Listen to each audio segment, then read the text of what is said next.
Hello, and welcome to another episode of Live from the Pool House. We are coming live from our pool house. My name is T.L. Foster, and I like to snap it. And I am joined by Sonya. Really, really warm in the pool house today. So if you hear a fan, that's me being too warm in the pool house. So, damn summer. Yeah, we're in our summer months, which is weird. It's weird to me, like when we think about the summer months, like especially during the COVID times, the before the after times. It's very weird because you're just like, oh wait, like we actually. Like, there's actually seasons going on as well as being stuck in the house. Exactly, yeah, that's how I'm feeling like. I'm like, oh, I'm staying home. Can't go to the beach, can't go anywhere. Blah. Yeah. It's like I said, it's wild. But hey, we have fun. We've been doing the show. We've gotten a lot of feedback on the show. A lot of good feedback, so that's been really good. There's like... I don't want to spoil stuff because, like, this is probably, like, the next episode you guys have heard since the Antista episode, but we've recorded so many more after that. We have, like, a lot of really cool guests that are coming, have been on. A lot of cool guests that are coming. I've been reaching out to people, so... Oh, yeah. And we might have Antista back, too, so it's like, I don't know, like, he might become one of, like, the Will's girlfriends of the show who keeps coming back. Let's hope so. Anyway. Yes, let's hope so. But no, it's been really great. It's been really great to be on this ride with everyone, and then my thing is I've been super happy that everyone has got a chance to see more Sonya because she rules, and everybody else can see that she rules. So that's always great. Thank you. You rule too as well. All right. Well, let's get into this episode. We're going to be talking about poetry. In this episode. So Sonya, let's go ahead and introduce what we're talking about. All right. So this episode, we are focusing on Season 1, Episode 7, Deaf Poets Society, which first aired October 22nd, 1990. It was directed by Jeff Melman and written by John Bowman. And for this episode, I shall read a poem written by Raphael de la Ghetto and Jasmine. Okay, gotta clear my throat first. So, my love for you is like a river, a summer breeze that makes my soul shiver. One look from you is more precious than gold. Let's get some barbecue and get busy. I love that poem. My sister said that to her boyfriend as a Valentine's Day gift once. So, again, we're talking about poetry this episode, so we're going to get it kind of classy, so hang on to your hats. So the episode starts with some terrible voguing from Will, and I wanted to give y'all a bit of history of voguing. So, voguing is for the white people in the audience, is a highly stylized modern house dance originating in the late 80s that evolved out of the Harlem ballroom scene of the 1960s. So this style of dance arose from Harlem ballroom cultures as danced by African American and Latino gay trans people from the early 60s throughout the 80s. And it was inspired by the style of ancient Egyptian hieroglyphics and the famous images of models in Vogue magazines. So it's characterized by striking a series of poses as if one is modeling for a photo shoot. Arm and leg movements are angular, linear, rigid, and move swiftly from one static position to another. So it's actually pretty cool. I was looking it up how to do it, not like the actual voguing, not just the Madonna voguing. Yeah, but like the duck walks and like the death drops and stuff. And I'm like, that is pretty cool. I kind of want to learn how to do it properly. But yeah, it's definitely, especially like as we're just leaving out of Pride Month, right? But Pride 365. I stand by that, but it's definitely like really. It's a really interesting thing. Like, it sucks that it got co-opted by Madonna. Like, the first time I heard about voguing was Madonna. Again, that kind of sucks shit because, like, it is something that is very, like, intrinsic, especially in, like, Black and Hispanic, like, gay culture. It's a very, I've seen, like, a lot of Black Latino gay people talk about it. it's so entrenched in there, and the fact like that culture is kind of lost. And even in this, it's not a reference to like, music that might be, for the LGBTQA, community. It's more like, oh, hey, here's this song that kind of sounds like a Madonna song, and he's doing Muggsy Bogues, Charles Barkley, like he's doing like that kind of, like the Madonna like imitation of it. So like it's great that it's celebrating it, but it's also like it's weird because we're in a weird spot where it also is like pulled from like Madonna stuff, Yeah, it's like she originated it when it's actually like this. It has this historical background. I think that like a lot of things like that have been not co-opted by Madonna, but she sees it and kind of brings it to a wider audience. Like she did that with like I don't want to say electronic music. That was her. That was all. But her. It is. But I mean, like her like her electronica is like it.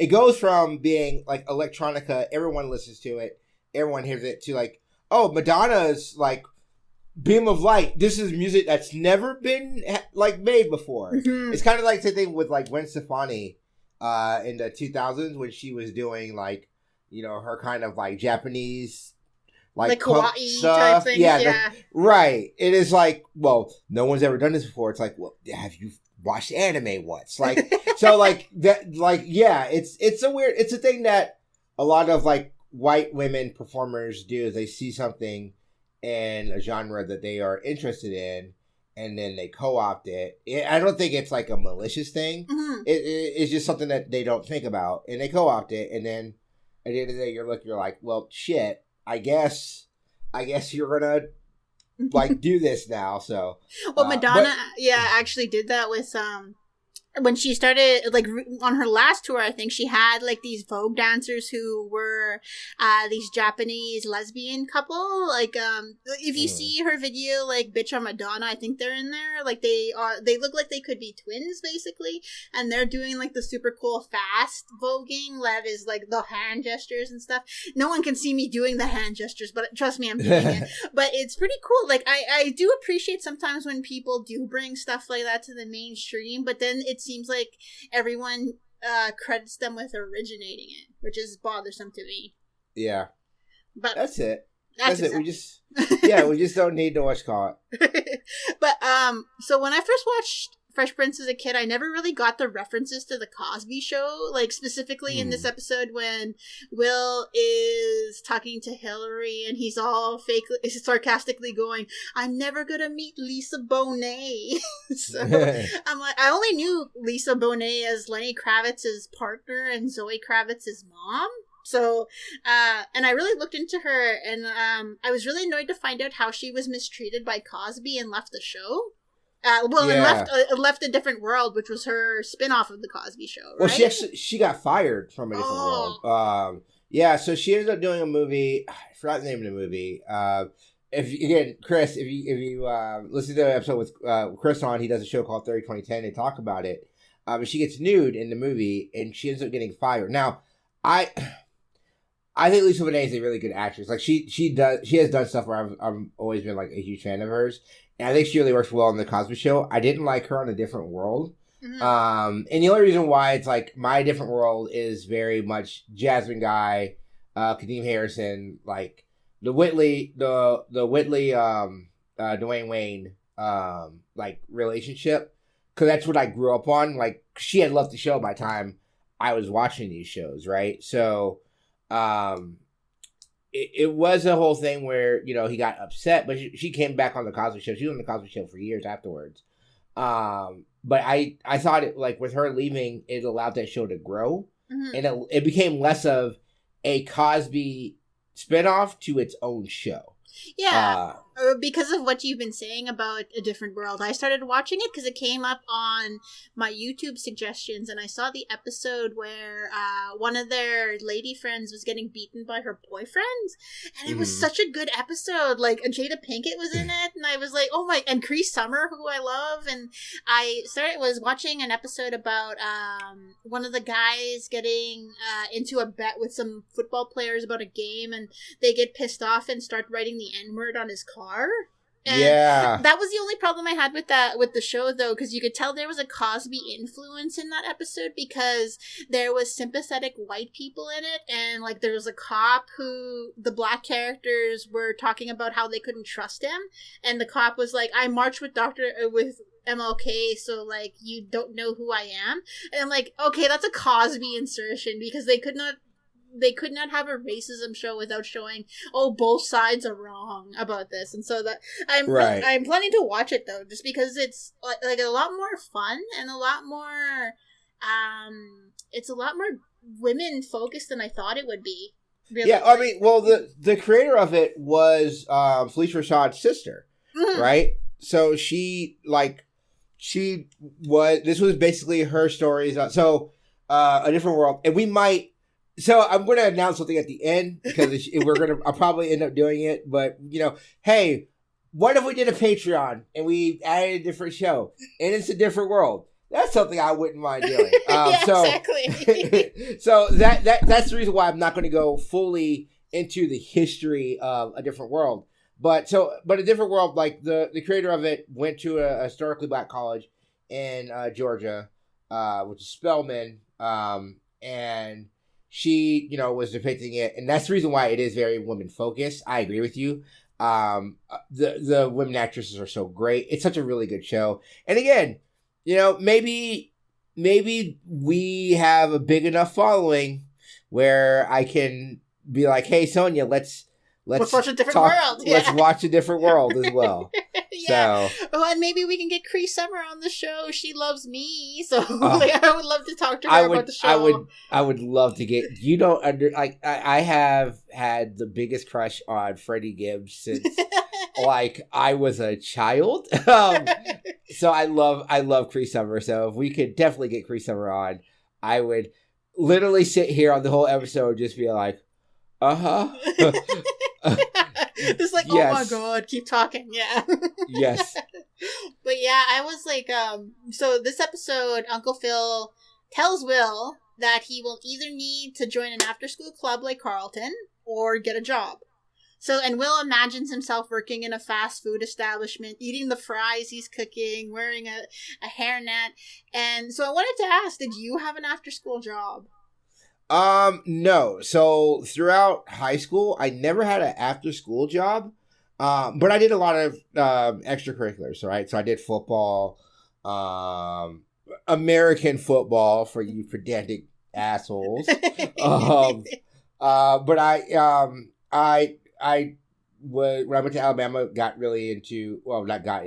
a lot of church functions. So, a lot of adjacent stuff there, choir, I did a little bit of acting stuff, so I'd always did stuff. I actually, I did a debutante ball my senior year in high school, so that's a thing that I did. But yeah, so I was more of the activities person, but I didn't get my first job until the summer after high school, and I worked at a chicken restaurant, a chicken chain in Florida, in the South, because it was in Alabama, called Zaxby's. But that also, it's weird now because I cook a lot, and if you follow me on Twitter or Instagram, you see my cooking a lot. And it's weird. I had never really, I cooked, here and there. I knew how to cook, but I never really, cooked until I was in there and would cook, at the Zaxby's listening to soul music because I was an old person at 17 years old.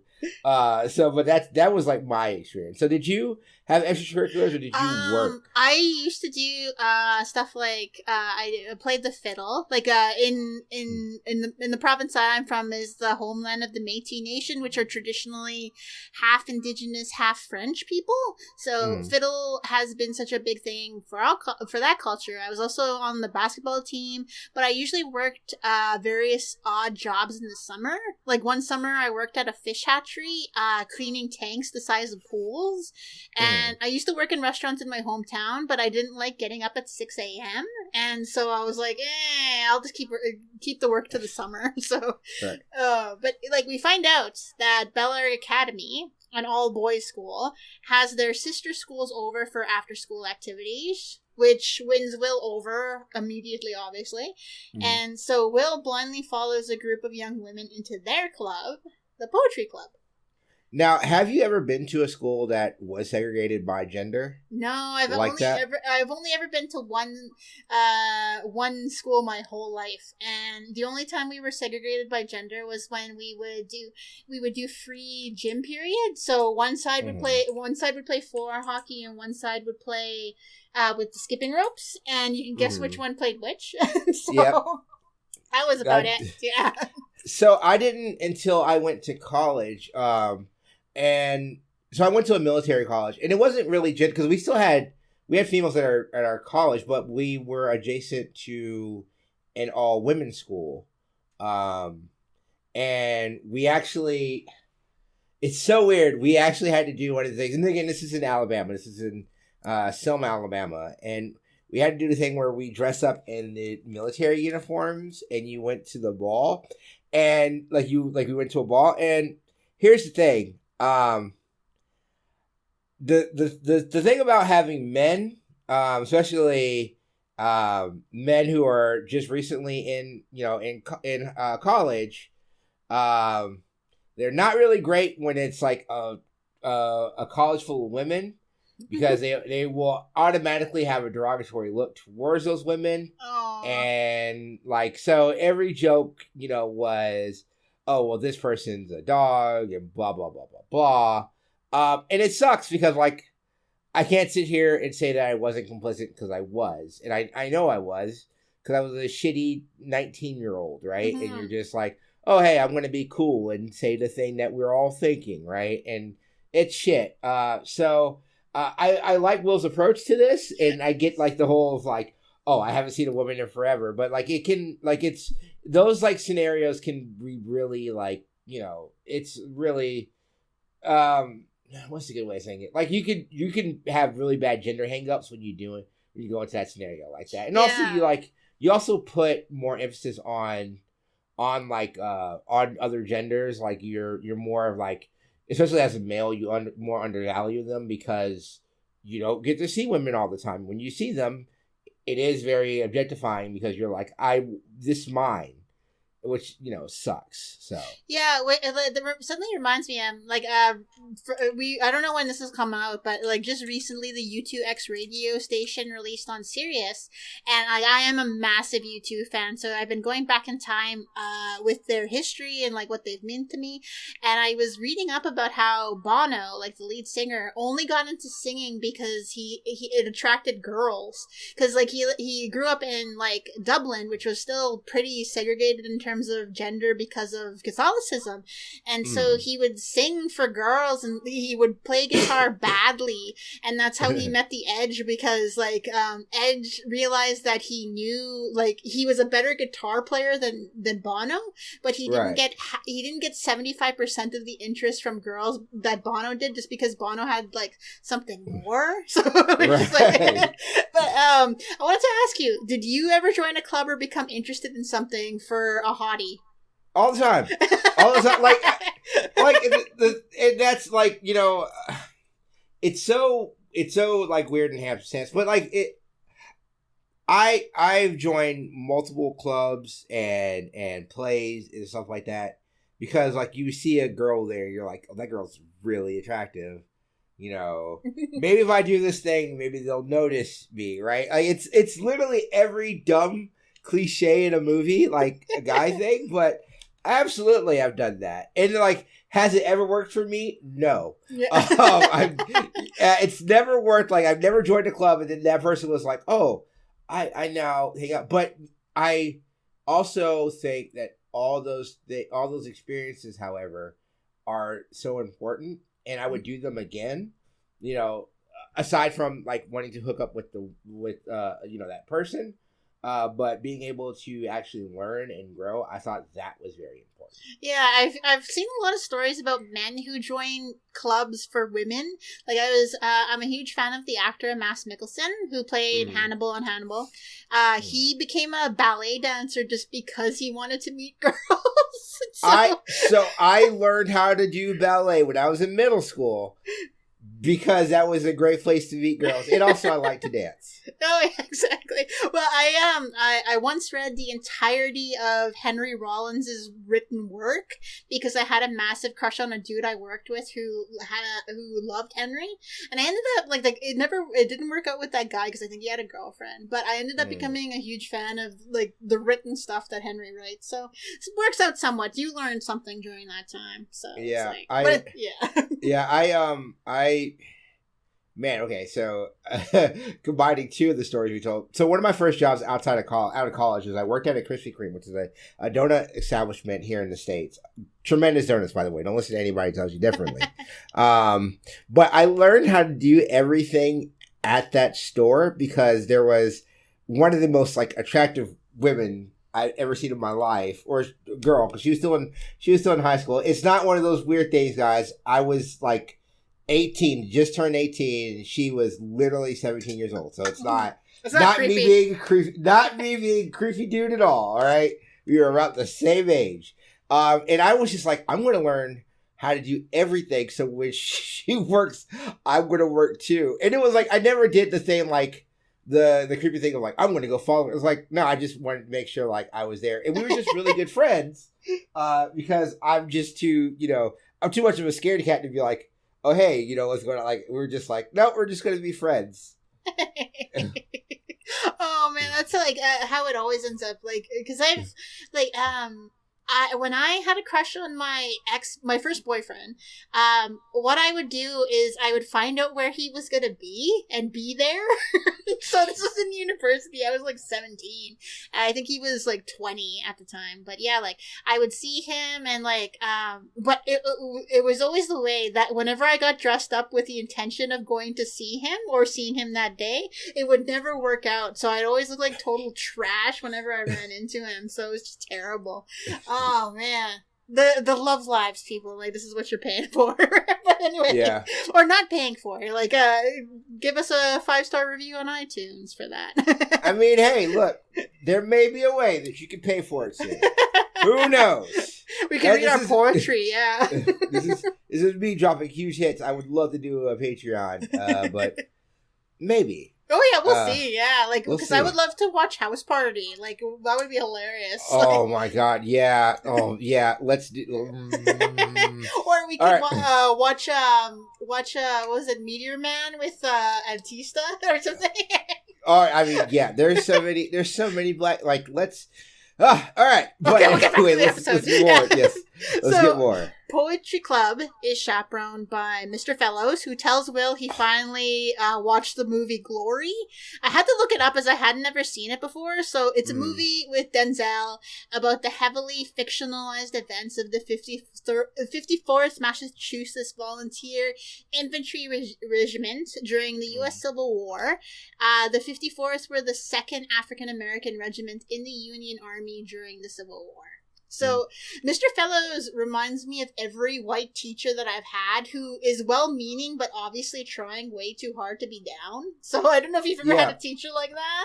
Oh, all the time. Like, this is, like, he's literally every, like, if anyone's seen Get Out, he's literally like, oh, I would have voted for Obama the third time type guy, right? Like, it's, like, there's a way to integrate yourself into, like, black culture. You don't have to, like, try so hard, and like that's the thing. Like, and it's the guy who does the acting for Mr. Fellows does such a tremendous job, and like, but the try hard is like really, really bad. He's just like, oh yeah, I'm completely with it. And then we're gonna talk about it, like when Will talks about his tremendous poet that he knows. He's just like, oh yeah, I know, I've heard of Ghetto, of course. Like, no, you haven't. I lied. What are you doing? But like, it's a well-meaning thing. Like, I get it. You're well-meaning, but sometimes, like, maybe don't. Yeah, exactly. So Will is enamored with this young woman named Christina who runs Poetry Club, and she starts with a poem by Sylvia Plath called Daddy, which isn't how the poem actually goes. So I got a little bit of it in here just for, like, I'll just read the first verse here. So, you do not do any more black shoe, in which I have lived like a foot for 30 years, poor and white, barely daring to breathe or a chew. Daddy, I have had to kill you. You died before I had time. Marble heavy, a bag full of God, ghastly statue with one great toe, big as a Frisco seal. But to Christina's credit, Sylvia did die 4 months after writing that poem, so it's a little bit longer than that. But yeah, it always made me laugh the way she delivers that poem, because it's like it's how men tend to see feminists. So like if you looked up feminists in the anti-women dictionary, it would be Christina reciting her version of Daddy. So, yeah. Don't throw anything at me, people. Yeah, no, it's like you said, it's the thing that, you know, as especially like when you look at media from like the 90s and the 2000s, like as we start looking more inward at like how patriarchy works and everything like that, it became every dude like, well, women, right? So like I've never understood that, but like yeah, so like people like Cynthia and then Sylvia Plath, like you would see these poems and you'd be like, oh well. Of course, a woman would say blah, but what about all the great men, right? Like, and it's like, well, dude, you're missing the point of the play. You're missing the point of the poem, and you're missing the point of what she's saying. But every time I watch this episode, I think about it. Poetry was never really my bag. Yeah. And it's really weird because as a writer, I love the written word. Like, I love plays and I love forms of poetry, but just like actual full poetry because it's so diverse and so like it could be anything, and it's like one of those like art things that I just still can't get my mind around it. Yeah, exactly. So poetry is so cool, but I don't know if I'm cool enough for poetry. Well, as a writer, I too hate poetry just because it's like it's so like.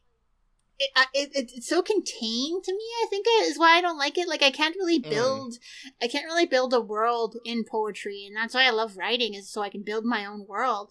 But I did really dislike the gendered hatred of poetry this episode. Like it seemed like all the guys hated it while all the women really liked it. And I was like, and I was surprised Carlton was not into it. That was the big surprise of the episode for me.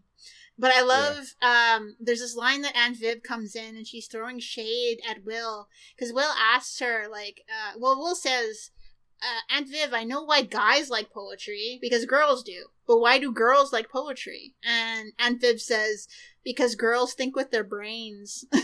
So, right. I just love that. Her cuttingness is so cute this episode. Yeah, it's always a weird thing because...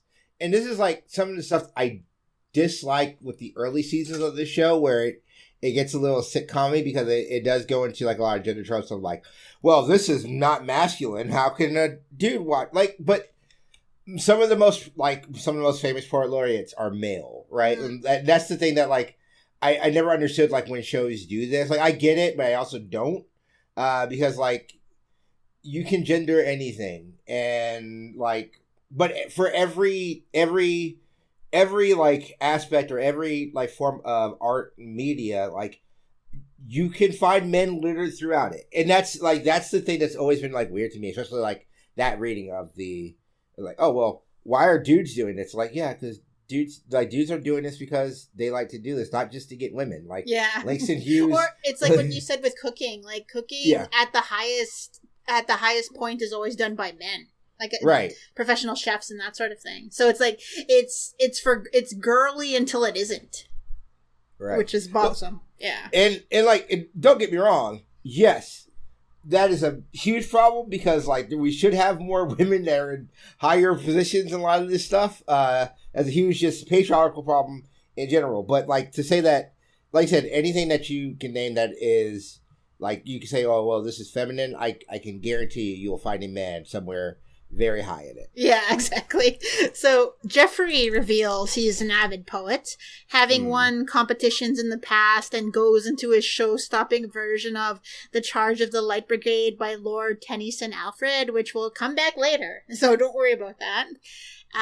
And Christina is organizing a poetry night and begs Will to get Raphael de la Ghetto to read at the event. And Will is quickly convinced after he makes out with Christina. and he enlists the help of Jazz to find a suitable guy, which Jazz says will be harder because of Will's stipulation that the guy must be able to read. So I'm like, who's Jazz hanging out with? So Will gives Jazz $20, brought down from Jazz's requested 60, and he gives him an extra $10 to get a Rolex from the guy he's obviously going to pick up. So we get the poetry night, and Mr. Fellows is reading his own work. Reminds me of many horrible nights at various film festival Q&As I've been to. So it was like, oh, like, you know, the type of man who has never heard anything negative about his work or thinks he is some brilliant poet. So I'm like, oh man, yeah, it sucks. Like it sucks. Like it sucks when you're a writer and you're like negative. Like I'll write something, and so you can attest because I've sent her like scripts like, I hate everything of this. Just tell me what's bad. But I think that's a good way of looking at it. It's like, even if something I write, if it becomes successful, I still try to ground myself of like, okay, but I know where their flaws are and I can see, and here's things I can get. And I think it makes you easier to receive feedback. Mm-hmm. Guys like this, as soon as you give them feedback, oh, hey, maybe I would do this. Well, you still understand what good literature is. You don't understand what good poetry is. Like, so yeah, like that, it sucks. Like people like that exist. Oh yeah, this would be the type of guy at Hall H at San Diego Comic-Con who comes up to the mic and says, this is not a question, more of a comment. Like those types of people. Yes, absolutely.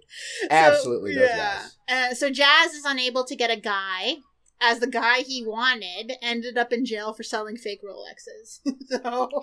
So they're about to dip. But Geoffrey comes out because he came to the event hoping to meet women as well. So he escorted Hillary and her friend. So I love how Geoffrey comes through for Will after saying various times before that he is done doing favors for the Banks children. So I think it was partly because he got to read poetry on stage and relive his glory days. So. Right.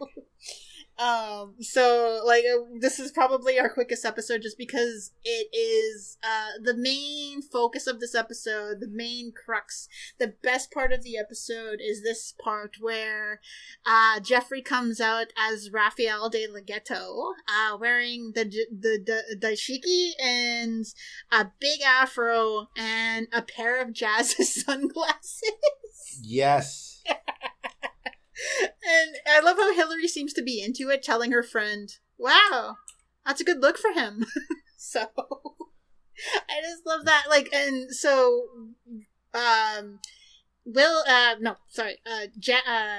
Geoffrey as Raphael de la Ghetto reads a poem that Will wrote and gets a standing ovation. So Geoffrey whips out his poem. Cannon to the left of them, cannon to the right of them. Like I love the way he goes off on it, so it just kills me. And then so Will loses out on getting a date with Christina because he lied to her. But it doesn't look like it's going to work out for Jazz either because he's lying to her as well. But we find out that the poems Will wrote ended up getting dates for the following people: Jazz, Carlton, and Geoffrey. So it worked out for some people, not just for Will. So. Right. And I think this relates back to to what Antista said the last episode what we did with him about how Will is a talented writer, both in the universe of the show and out of the universe of the show. So I really like that idea that he finds something. Like, he was just going off on his crush on this girl, and he ended up writing some really interesting stuff. Like, his poem that Geoffrey reads is actually pretty good. I like that one. Like, except for the last line, I didn't like that part. It was like, listen, or I'll kill you. Right. But, I mean, it's very much like a high school kid, like, because I used to think poetry was, like, either, it's either A, or it's, I'm going to tell you a poem, and then I'll say something very, like, authentic, but it won't rhyme. Like it's that's like what someone that age would think poetry is. You know? Yeah, exactly. Like, cause I do like poetry. Like, I really like The Sick Rose. That's one of my favorite poems. I think it's by T.S. Eliot. And yeah, like there's some poems I do like, but again, that comes up from other people telling me their favorite poems. Like, I love the poetry in like The Lord of the Rings. And well, that's more of a song rather than poetry. But yeah, like this episode is weird.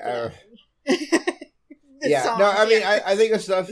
Yeah, I think of stuff like, you know, growing up having more of an appreciation for people like Maya Angelou and Langston Hughes and like more of the poets that, you know, especially like during the Harlem Renaissance stuff that, you know, we talked about in school, but we really didn't, you know, and that's like, that's the stuff that I think of now where I'm like, yeah, I want to definitely, like, I should know more and I should give a chance to read more and see more with that. Yeah, it's just not my thing. Like, cause in Canada at least, a lot of Indigenous poets are really active. Like, I follow a few of them on Twitter, and like we get together at events and stuff. But it's like writing, like poetry is not my thing. So it's always a little like I probably could write one, but it probably wouldn't be very good.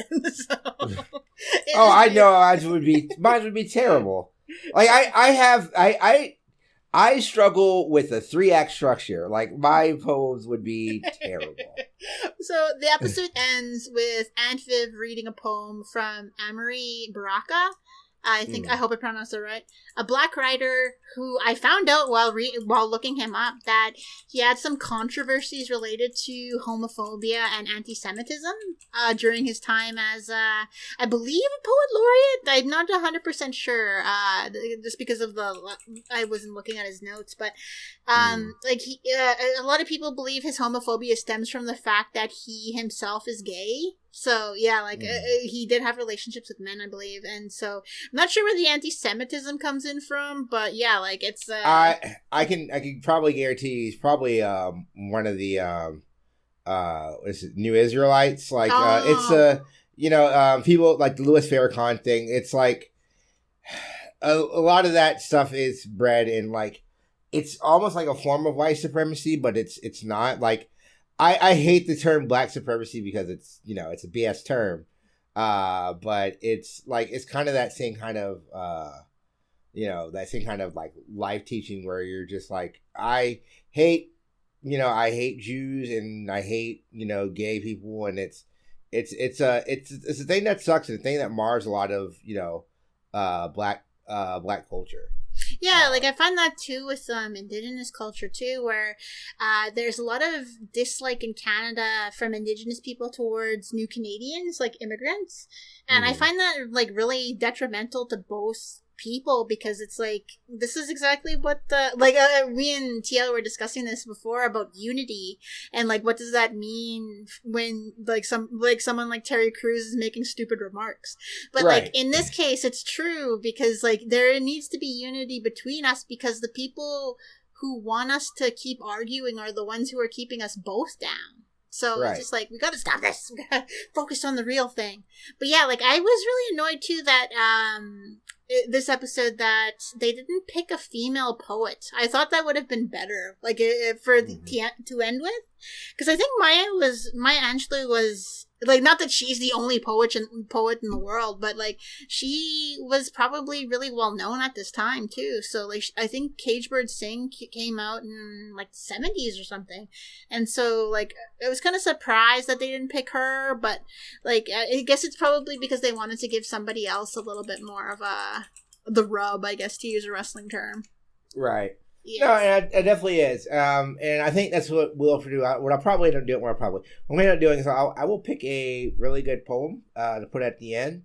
That won't be Maya Angelou. I haven't figured out what I'm going to do yet. But as soon as I do, I will say it before we do it, and that's how we will end with that. Because I do think it's very important to do something. So probably will highlight a female poet. Who's probably part of the LGBTQIA community. So I think that would be very important. That's a cool way to end the episode, yeah. with our own proper poem to read aloud. Absolutely. This has been, like I said, like Sonya said, it was a very fun episode. It very, especially after coming off of the last episode where it's very like heavy. This is a very light episode for people to get really into. So, love this. Love seeing episodes where Will gets to just be a dumb kid. Yeah. So this was definitely a lot of fun. And we get to see Geoffrey in one of his in the first of his many disguises. I'm not gonna lie, I did look up daishikis while we were talking, and I was like, I could get a couple of these. I need to get some new ones for before Kwanzaa this year. And I was like, oh yeah, I could buy a dashiki for like $12. Okay. I kind of for Halloween I wanted to go as Raphael to the Ghetto, like not in blackface obviously, right, but like just wearing the jazz sunglasses and the afro and the daishiki and having the poetry. But I think I probably will go with my Will and Carlton when they're dancing in Vegas to Apache. That's what I'm gonna go with this year. So we'll see. I can't wait for that episode. I have so many questions to ask you about that song. A song that I love that may be completely problematic, but we'll get to there, yeah. We'll get there. Oh, man. Yeah, all but right. It's like, got 2 more seasons, I think. Yeah. We're going to get there eventually. So, Sonya, do you have anything that you would like to promote? Just check me out on Twitter at honey_child. Right now I'm talking about, what am I talking about on Twitter? Donating to hospitals that are rightly turning people away for not wearing masks during COVID. And this is happening in Canada. Like, wear your mask. Like, it's important. Like, we may have less cases than somebody else. but we want to keep that low so we can have like a winter and a spring. So like keep it wearing those masks, people. Like wear fun ones. I'm getting my Jason mask in soon. So like just keep people safe. Stay safe out there. If you have followed me on Twitter, I'm over at Travis L. Foster. Excuse me. Yeah, the government knew Travis L. Foster over on Twitter. If you look at P&B, we are reaching our 200th episode this week. So that's a lot. So we're going to be talking about this, like, as this episode goes up, because this will be actually coming up. This is going to be one of those weird things where I'm going to be turning it around and be coming up the week after we record this. So that's always weird for me. But yeah, that's going to be coming up, so that's really great. You can find me on Lunchtime Network doing guest spots on a lot of shows. Hopefully we're gonna get Sonya on there soon. Yeah, harass Chris and get me on there. That is my goal, is to get Sonya on there soon. But yeah, other than that, really haven't been doing a lot. There's a lot I want to talk about that I'm doing film wise and I can't. I will say I did finish my a short script. I had Sonya read it. She had really great feedback. So I have finished the revised version of that. So my plan is hopefully to shoot it soon. If not, might do something fun with it. Might do it as a teleplay. Who knows? Like I don't think it's like too intensive where it can't be done as a teleplay. But yeah, I've gotten to my full on writing mode, and I talk about it in a future episode. But I've now started to plot out my rom-com. So. Ooh. Yeah, I'm excited. I want to keep on saying that so I don't not do it. It's like I'm writing this feature film and it's a romantic comedy, and I can't believe that we're like, this is where we're at. All right. So for Sonya, my name is TL. This has been live from the pool house. Don't get thrown out like jazz.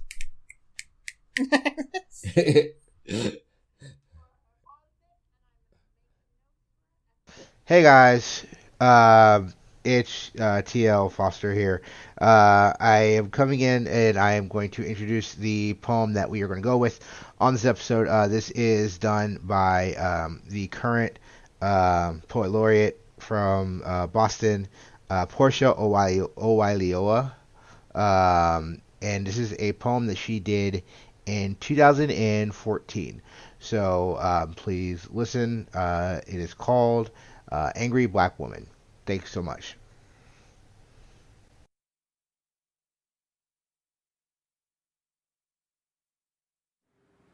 Let me just say that I am a very beautiful person.